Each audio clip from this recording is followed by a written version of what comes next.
Como les dije en el capítulo anterior, el acto de la Federación de Vox fue un acto de un éxito rotundo. ¿Por qué había sido eso? Alfonsín, en primer lugar, había tenido una posición muy realista y con la posición correcta respecto del tema de la invasión a Malvinas.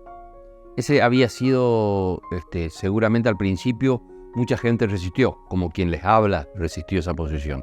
Pero el tiempo le dio la razón al doctor Alfonsín. Y en segundo lugar, una semana antes del acto del 16 de julio, recuerdo bien el día del acto porque fue el día de mi cumpleaños, el 16 de julio, una semana antes, salió un reportaje a el doctor Alfonsín en una revista que era muy conocida, era la revista Humor, una revista que la leía todo el mundo. Nos prestábamos la revista, era una revista que era cara, pero nos prestábamos la revista para poder leerla todo.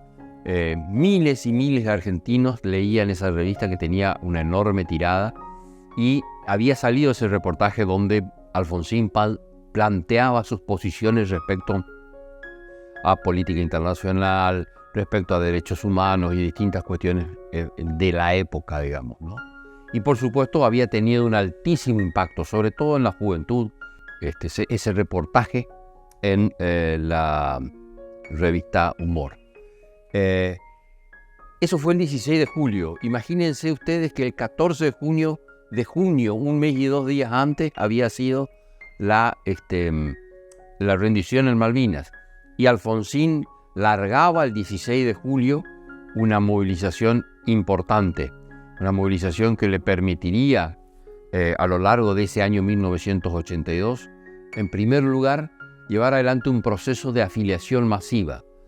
Alfonsín planteaba la necesidad de afiliarse a los partidos políticos y esa afiliación estaba relacionada con la necesidad que teníamos de ganar la elección interna dentro de la Unión Cívica Radical, porque en la elección interna de la Unión Cívica Radical votaban los afiliados. Esa afiliación fue una movilización de masas, diría yo, porque todo el mundo, los radicales y los que no eran radicales, pero a los que les gustaba Alfonsín y los que querían participar en política, decidieron afiliarse. Y así se abrieron también enorme cantidad de comités a lo largo y a lo ancho de todo el país, que eran los lugares y los espacios donde la gente iba a participar democráticamente. Y por supuesto empezó un proceso interno muy importante para aquel tiempo dentro de la Unión Cívica Radical. Ese proceso interno siguió con una movilización por un lado, o sea, el radicalismo en la calle, y por el otro lado una enorme afiliación al partido Unión Cívica Radical. En 1982 se iniciaron también las elecciones de los centros de estudiantes.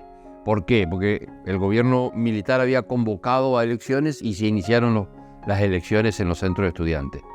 Recuerdo que luego del acto del 16 de julio, a principios de agosto, con la franja de derecho, pusimos la primer mesa política en el bar de la facultad y fue la primera mesa política en todos los bares de las facultades de las distintas facultades públicas del país.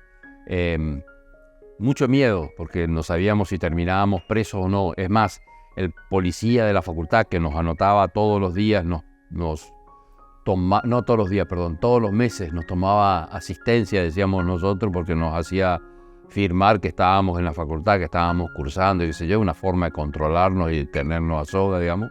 El mismo policía vino a preguntarnos qué estábamos haciendo y fue en ese momento que le dijimos una mesa política.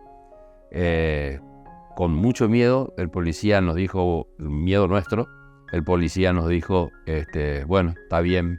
Nosotros estábamos con nuestros folletos, con los papeles que siempre repartíamos en la facultad de manera clandestina, ahora lo podíamos hacer públicamente.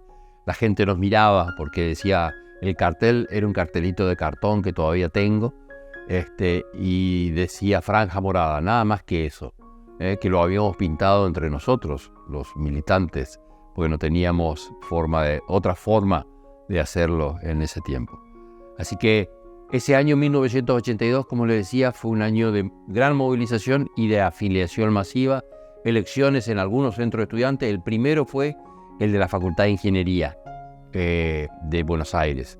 ¿Por qué él fue el primero? Porque tenía personería jurídica, que si bien la personería jurídica estaba anulada por el gobierno militar, era necesario que se haga esa elección para ratificar las autoridades o poner nuevas autoridades, y fue el primer centro de estudiantes que regularizó su situación. El centro de estudiantes se llamaba Línea Recta y ganó la franja morada. En el próximo capítulo seguiremos hablando un poco de la movilización de aquel año 82 y luego pasamos al 83.